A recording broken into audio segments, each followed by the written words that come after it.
sedekah dan berinfak. Yang dimana pada pertemuan sebelumnya lagi kita membahas tentang bab zakat, ya, tentang sedekah yang wajib, dan sekarang kita masuk sedekah yang sunnah, yaitu tentang berinfak. Yang dimana pada pertemuan sebelumnya kita membahas tentang hadis-hadis tentang keutamaan orang-orang yang bersedekah, yang dimana di antara lain, ya, kita telah bahas bahwasanya orang yang senantiasa bersedekah akan mendapatkan keberkahan harta dan juga akan mendapatkan dapat menyembuhkan penyakit dan dapat menolak bala dan dapat menghilangkan bala dan dapat menyingkirkan penyakit, dan masih banyak lagi belum kita sebutkan pada minggu kemarin. Dan di sini kita sampai pada Rasulullah SAW bersabda,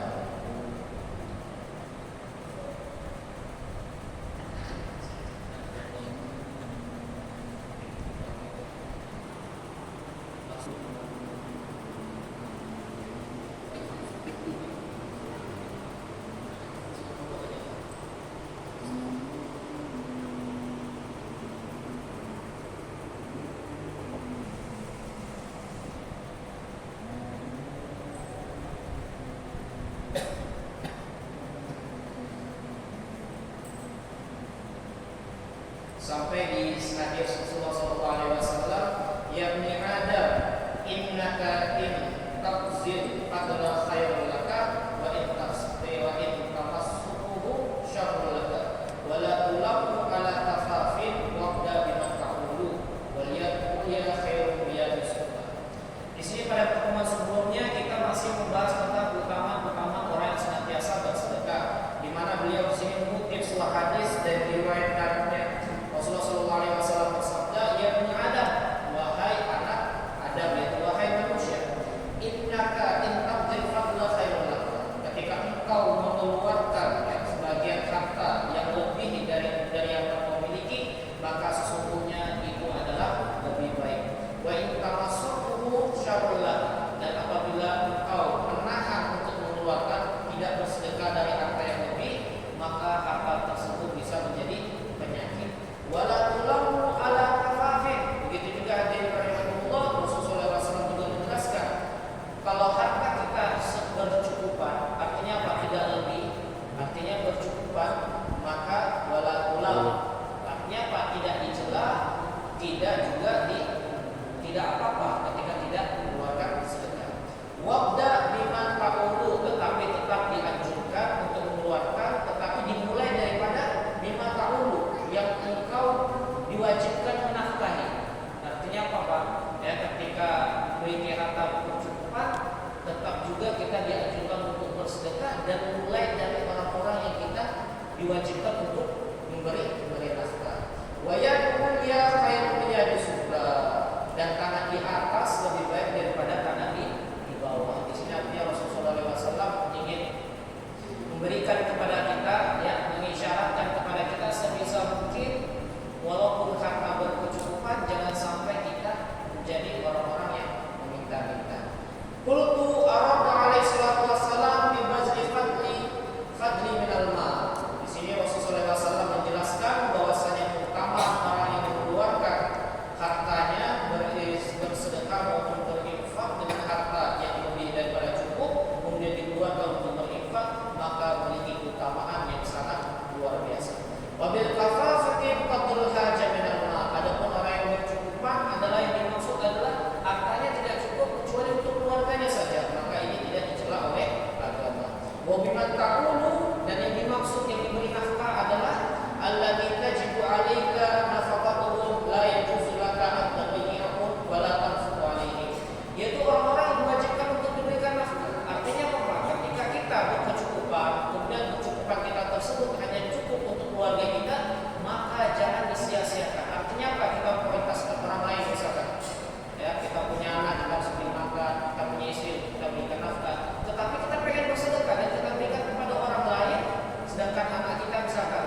Dan inilah hadirin rahimahumullah yang beliau sampaikan.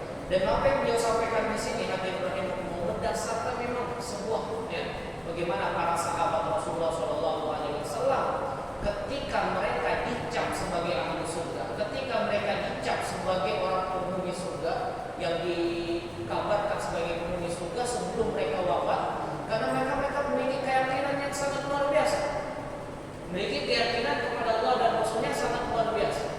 Kita ambil contoh saja kisahnya Abu Darda. Abu Darda ini pernah suatu ketika di kota Madinah ini ada perselisihan antara anak yatim dan orang pemilik kebun kurma. Perselisihan antara anak yatim dan pemilik kebun kurma.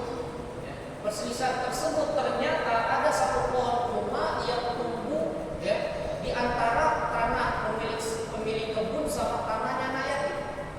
Dan kalau dikira-kirakan pemilik kebun tersebut memiliki tanah yang sangat luas, sedangkan anak yatim ini tidak luas-luas betul. Kalau dibangun rumah cuma rumah kecil saja.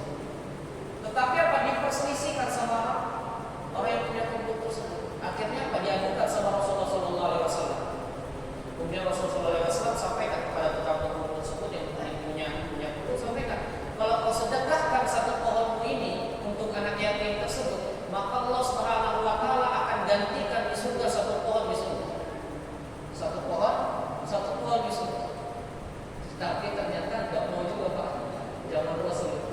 Akhirnya ada satu sahabat mendengar Rasulullah SAW bersabda akan diganti satu pohon di surga. Artinya apa? Rasul sendiri sampaikan, dan apa yang disampaikan Rasul ini bukan lain dan tidak lain adalah wahyu dan isyaratkan akan benar akan terjadi, sehingga satu sahabat yang bernama Abu Darda pun sudah menghayal dapat pohon di surga. Akhirnya dia datang kepada pemilik kebun tersebut. Sudah Pak, kalau Bapak tidak mau, saya ganti satu pohon Bapak ini dengan kebun saya yang lebih luas di tempat lain. Satu pohon diganti sama kebun yang luas.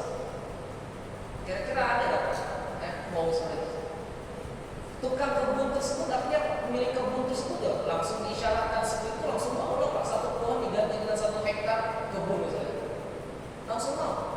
Akhirnya deal, kemudian Abu Darda pun sudah mewakafkan dia punya kebun tersebut. Kemudian datang kepada Rasulullah SAW, ya Rasulullah, apa yang saya lakukan ini, apakah saya dapatkan pohon di surga? Kemudian Rasulullah SAW sampaikan bahwasanya engkau mendapatkan lebih dari apa yang engkau mau.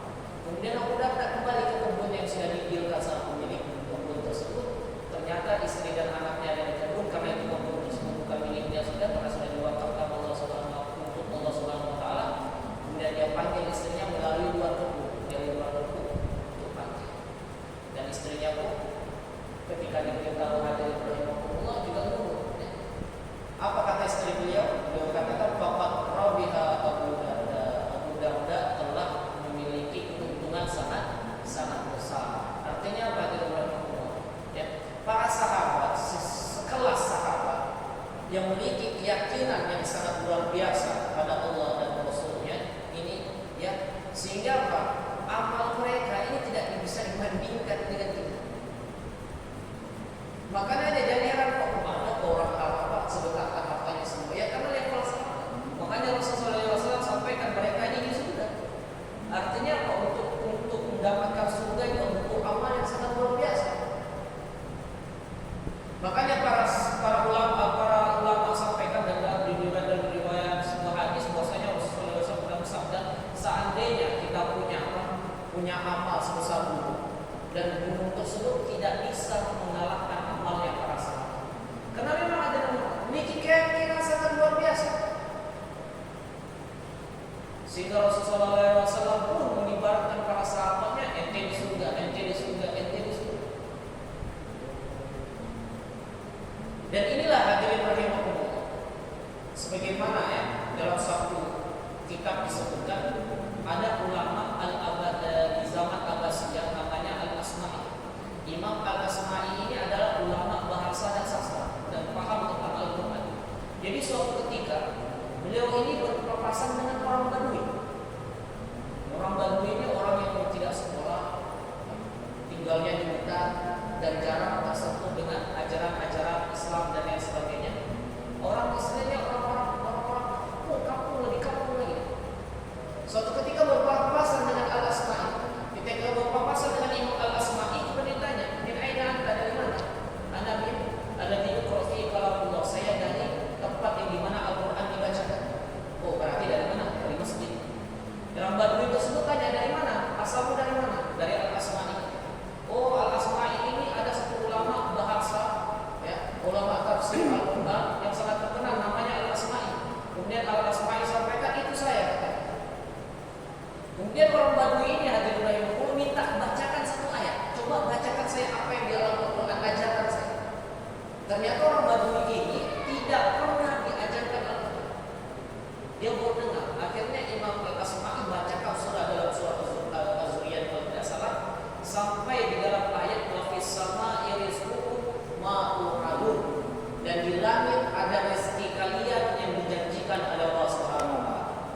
dibacakan oleh Imam Asma'i dari awal sampai pada ayat wa fis sama'i rizqukum ma tu'adun, dan di langit ada rezeki kalian apa yang telah Allah janjikan. Oh, sejam. Ketika ayat ini dibacakan Nabi rahimahullah, orang banyak tersebut katakan hasbuka, artinya cukup bacakan cukup. Kemudian dia turun dari kendaraan mukanya, dia rebahkan mukanya itu dari rahimahullah, kemudian dia sembelih di tempat, dia sembelih mukanya, kemudian dia ulang ayat wa fis sama'i rizqukum ma tu'adun, dan di langit ada rezeki kalian yang telah Allah janjikan. Kemudian dia kuliti mukanya, kemudian dia potong-potong dagingnya, kemudian dibagikan sama orang-orang yang lewat sampai wa fis sama'i rizqukum ma tu'adun, wa fis sama'i rizqukum ma tu'adun, di langit ada rezeki kalian yang telah Allah janjikan, dia bagikan. Dan bahkan setelah selesai dia bagi, kemudian pisau yang dia pakai pun dia kasihkan semua. Imam Al-Asma'i pun mengomentari, artinya apa? Dia sampaikan seperti ini, hadirin. Saya telah membaca ayat ini selama 30 tahun. Tetapi apa? Saya tidak pernah menemukan orang yang memiliki keyakinan seperti ini. 30 tahun saya baca ayat ini selalu melewati wa fis sama'i rizqukum ma tu'adun, dan di langit ada rezeki kalian telah Allah janjikan. Kelewat begitu saja. Tetapi ketika orang Badui ini dengar ini mengejolak keyakinannya, mengejolak tawakalnya, keyakinannya terhadap Allah Subhanahu wa taala, kemudian melaksanakan apa yang sudah menjadi perintah. Imam Asma'i melihat orang Badui ini, bayangkan Pak, orang dikasih tahu ayat itu langsung kerja. Dari sini hadirin rahimahullah, level keyakinannya orang ini berbeda-beda. Apalagi di zaman Rasul jarang ditanya. Pernah suatu ketika Rasulullah SAW ketika hendak perang Tabuk, perang Tabuk ini melawan bukan melawan orang kafir, Quraisy dan sebagainya, tetapi melawan orang Romawi, Pak. Melawan orang Romawi, yang dimana Romawi ini pada zaman Rasulullah SAW sudah menguasai setengah daripada dunia, dan Rasulullah pada saat itu masih menguasai Mekah dan Madinah saja. Bayangkan untuk melawan orang-orang Romawi perang Tabuk. Akhirnya banyak pasukan muslimin yang mendaftar untuk ikut serta dalam jihad ini.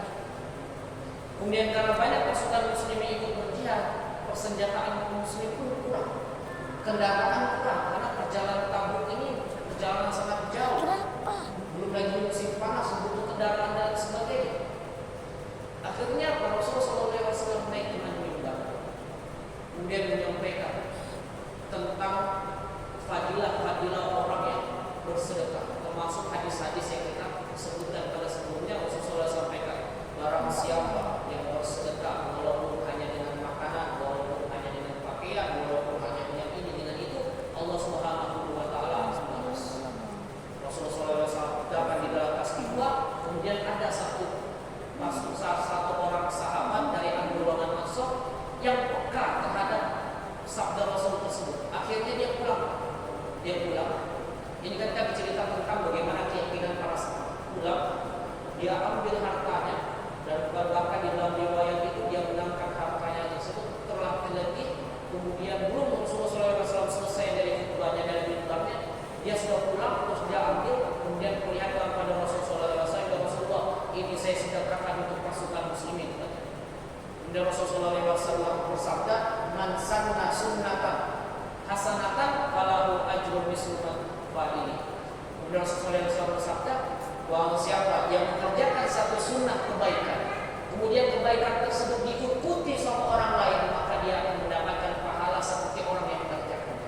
Kemudian ikutlah para sahabat yang lain, berbondong-bondong keluar, ya, termasuk Sayyidina Utsman juga datang dengan 1000 dinarnya. 1000 dinar ya, kalau 1 dinar ini kan dalamnya uang emas nih Pak. Kalau 1 dinar itu 4 gram emas. 1000 dinar dia sedekahkan kepada Rasulullah untuk pasukan kaum muslimin. Dan bukan hanya 1000 dinar, dia suruh lagi buat apa? Buat beli 400 ekor kuda, dan bahkan datang lagi 100 unta. 100 unta sampai genap 300 unta itu pada waktu tersebut. Makanya Rasulullah SAW sampaikan, Utsman, kau ini sudah tidak ada apa-apa di dunia. Kau ini balasanmu di surga. Ini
Di hari kedua begitu juga Pak.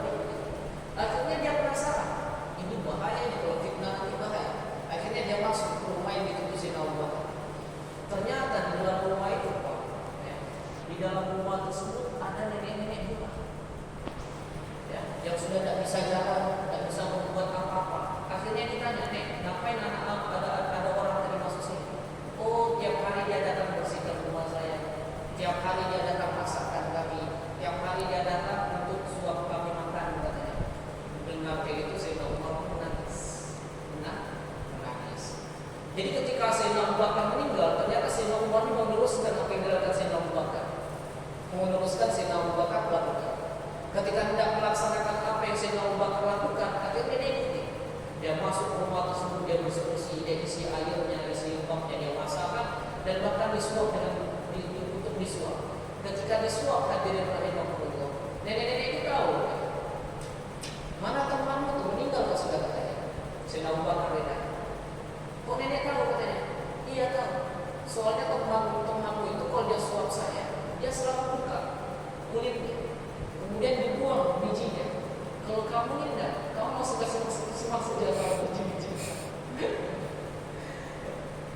Bayangkan hadirin rahimahullah, Sayyidina Abu Bakar saja ketika menyuap masih pakai kasih sayang, masih pakai rahmat, masih dengan sentuhan hati, dia buka dan sebagainya untuk orang ini. Artinya apa dan rahimahullah?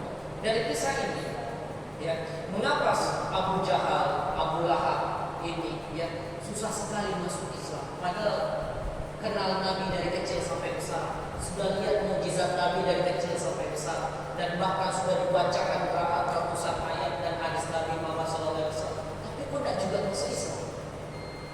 Nah, ternyata hadirin rahimahullah, karena memang di hati mereka ini tidak ada rahmat, tidak ada kasih sayang.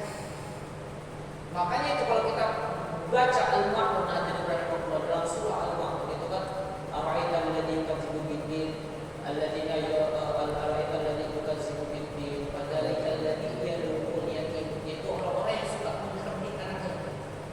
Mereka yang Abu Lahab ini Pak, setiap hari ke pesta terus satu minggu. Masih sembelih buka apa, tetapi apa makanannya tersebut dimakan sama mereka, tidak pernah dibagi sama orang itu. Karena suatu ketika ada anak yatim, orang kelaparan dan sebagainya datang untuk minta, diusir yang pakai kabupaten Pak, ditendang oleh orang. Sehingga apa? Mereka suka menghargai anak yatim, sehingga sifat mahil tersebut menutup sifat kasih sayangnya. Makanya Allah Subhanahu Wa Taala, ya, menurunkan kasih sayangnya itu 1% itu ada di dunia. Dan inilah di kasih sayang tersebut ditebarkan bagi orang-orang yang memiliki kepedulian terhadap orang-orang yang lemah, terhadap orang-orang yang membutuhkan. Maka dari itu hadirin rahimahullah, para sahabat pun begitu, memiliki kasih sayang yang sangat luar biasa, sehingga apa? Menjadikan mereka senantiasa berlomba-lomba dalam kebaikan, khususnya apa? Untuk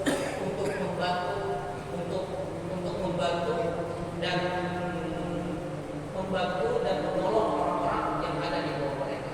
Dan inilah hadirin rahimahullah kisah-kisah para sahabat yang bisa kita menjadi tolak ukur untuk memotivasi kepada kita untuk senantiasa mengeluarkan apa yang kita punya lebih atau kita sebut dengan bersedekah. Kemudian hadirin rahimahullah, waqala alaihi salatu wassalam, "Man ladzi ya'khudhu an hajatin ba'akalin sawabin min alladhi yu'ta min sa'atin." Kemudian di sini beliau mengutip sebuah hadis, ya, harta yang dikeluarkan untuk bersedekah walaupun diakali sawaban, walaupun hanya sedikit, min alladhi yu'ti min sa'atin, maka ketahuilah pasti juga memiliki balasan yang sangat besar. Waqala alaihi salatu wassalam, Rasulullah SAW juga bersabda, "Ittaqun nar walau bisyaqqi tamrah." Ya, takutlah kalian pada api neraka walaupun cuma sebiji kurma. Artinya apa? Takutlah pada api neraka walaupun hanya sedekahnya itu dengan satu biji kurma. Fa in lam tajidu fa bi kalimatin thayyibah. Kalau sudah tidak ada satu biji kurma, Pak, istilahnya apa ya? Satu biji kurma ya sebesar biji kurma tersebut, kalau tidak ada misalkan satu indomie misalkan, kalau sudah tidak ada lagi indomie, fabi kalimatin thayyibah, tidak ada harta sama sekali, maka jangan tinggalkan sedekah walaupun cuma tersenyum, ya, babi kalimat yang thayyibah, walaupun cuma dengan ucapan yang baik. Artinya apa? Ketika tidak bisa melakukan sedekah baik bentuk dengan bentuk barang, bentuk uang dan sebagainya, maka jangan tinggalkan sedekah dalam bentuk kalimat yang baik. Wa qala alaihi salatu wassalam, begitu juga Rasulullah SAW bersabda, as-sadaqatu tudfi'ul khati'atan, sedekah dapat menghapus dosa, kama yudfi'u al-ma'u nar, sebagaimana api dapat dan sebagaimana air dapat memadamkan api. Wa qala alaihi salatu wassalam, dan Rasulullah SAW juga bersabda, yuhsyarun nas yaumal qiyamah aqrama qanuqat. Jadi manusia kelak akan dikumpulkan di hari kiamat dengan dalam keadaan sangat telanjang, wa ajwa'u ma qanuqat, dan sangat lapar, wa atashu ma qanuqat, dan sangat haus, wa alsahu ma qanuqat, dan sangat lelah. Ya, jadi di sini hadis jelaskan bahwa di hari kiamat nanti manusia itu dikumpulkan dalam keadaan telanjang, dalam keadaan lapar, dalam keadaan haus, dan keadaan lelah. Kemudian Rasulullah SAW melanjutkan sabdanya, faman kasa alillah kasallah, dan barang siapa ya yang memberikan pakaian karena Allah Subhanahu wa taala, maka kelak Allah akan berikan pakaian di hari kiamat. Wa man at'amillah, dan barang siapa memberi makanan karena Allah Subhanahu wa taala, at'amahu Allah, maka kelak Allah Subhanahu wa taala akan beri makanan kepadanya. Wa man saqa lillah saqa Allah, dan barang siapa yang memberi minum karena Allah Subhanahu wa taala, artinya apa, bersedekah dengan minuman, maka kelak Allah Subhanahu wa taala akan berikan minuman dia di hari kiamat tersebut. Al-hadis wa arada bi qaulillah an taf'al dzalika mukhlishan li wajhillah. Yang dimaksud karena Allah Subhanahu wa taala di sini adalah betul-betul ikhlas. Ya, min ghairi riya, apa yang dimaksud dengan ikhlas? Min ghairi riya, bukan karena sebab riya, wala tasannu linnas, bukan karena sebab manusia, wala talabbu muhabbatul, dan juga dimaksud dengan ikhlas adalah bukan karena ingin dipuji. Dan inilah yang dimaksudkan Rasulullah SAW, ya. Baik sekali hadis-hadis tentang utamaan orang-orang yang bersedekah. Di sini hadis ini sudah diterima. Ittaqunnar walau bisyaqi tamr, takutlah api neraka walau cuma sebutir kurma. Artinya apa ini? Sedekah apapun, nominal berapapun tersebut, pasti akan memiliki ganjaran di sisi Allah Subhanahu wa taala. Makanya Pak, ya, banyak kan kemarin kita sebutkan utama sedekah dapat tanfa'u 'anil balaya, ya. Bersedekah dapat mencegah dari banyak musibah. Bagaimana seorang yang sahabat Abu Dawud kemarin kita ceritakan, ya, yang divonis 50 hari lagi akan meninggal. Kemudian dia ketika di hari 50-nya dia sedekahkan makanan, ya, cuma tidak berapa banyak. Kemudian Allah berikan umur panjang dengan 50 tahun balasan. Begitu juga ada rahimahullah, sebelumnya juga kita pernah ceritakan bagaimana ya budak Sayyidah Aisyah ketika itu juga, ya, bersedekah dengan sebutir kurma, dan Allah Subhanahu wa taala mengampuni dosa budak tersebut. Banyak sekali kisah-kisah, dan bahkan juga pada sebelumnya dawu waqtum bisadaqah. Rasulullah SAW bersabda, obatilah penyakit-penyakit kalian dengan bersedekah. Ternyata sabda Rasulullah SAW, ya, sebagai sebelumnya juga saya kemarin sempat baca di suatu kitab, ya. Jadi Imam Hakim, yang karangan yang punya ulama hadis dalam kitab Al-Mustadrak, ya, beliau ini hadirin rahimahullah punya penyakit ini ada luka di kaki, di tangan, sama wajah beliau tidak bisa sembuh-sembuh. Dia berobat kemana-mana tidak sembuh-sembuh. Kalau kita bahasa kita ini penyakit diabetes, apa? Penyakit gula. Suatu ketika dia pergi ke Imam Ali Nasrullah, hadir majelisnya Imam Ali, dan dia ceritakan bahwa saya ada penyakit wahai Imam, dan penyakit saya sudah berobat ke sana ke sini tidak sembuh-sembuh katanya. Akhirnya apa? Imam Ali itu sampaikan, kau gali cari tempat orang yang membutuhkan air katanya, dan jadikan hal tersebut menjadi wasilah untuk menghilangkan penyakit. Singkat cerita dengan dia cari di mana yang membutuhkan air, dia buang sumur, kemudian di mana air yang tersebut digunakan sama orang-orang. Dan beberapa hari itu penyakitnya sembuh. Begitu juga ada yang rahimahullah, banyak kisah-kisah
tidak ada rasa hambatan, tidak ada rasa lalu dan sebagainya, karena murni karena Allah Subhanahu wa Ta'ala. Kemudian yang keempat, ini yang paling penting, Pak.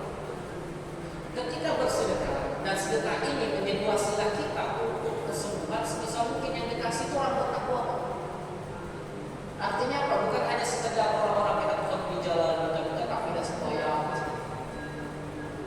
atau orang-orang misalnya kita dalam jalan tapi tidak pernah sholat. Beda Pak ketika kita kasih sama orang yang membutuhkan, sama orang yang membutuhkan yang bertakwa, sama yang membutuhkan tidak bertakwa, itu beda Pak. Serius. Bedanya apa Pak? Ketika orang yang tidak, khususnya yang tidak sembahyang misalnya, mereka paling ucapkan terima kasih. Kalau tidak mereka ucapkan terima kasih.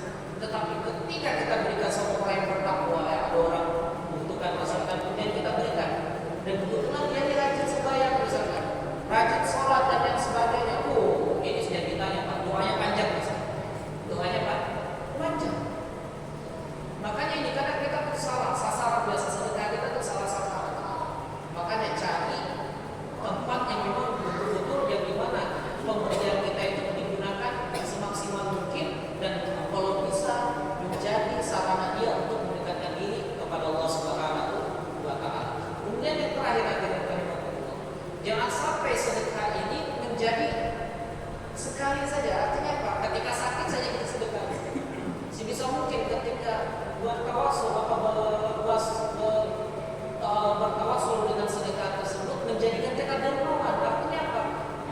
Kedepannya kita sedekah terus, mau sakit, mau sembuh kita laksanakan sedekah walaupun dengan nominal kecil. Dan itu yang bisa efektif, yang bisa menyembuhkan penyakit yang sebagaimana sabda Rasulullah SAW, "Dawu mardakum bisadaqah." Maka sembuhkanlah penyakit kalian dengan bersedekah. Mungkin cukup sekian yang dapat kita sampaikan karena masih ada beberapa menit untuk lagi kita akan azan isya. Jadi kesimpulannya hadirin rahimahullah, pada bab ini Rasulullah SAW sangat menekankan kepada kita untuk senantiasa berbagi, untuk senantiasa menanamkan sifat Allah dalam hati kita, yaitu sifat rahmat, yaitu sifat kasih sayang terhadap orang-orang yang membutuhkan, walaupun hanya dengan nominal yang kecil.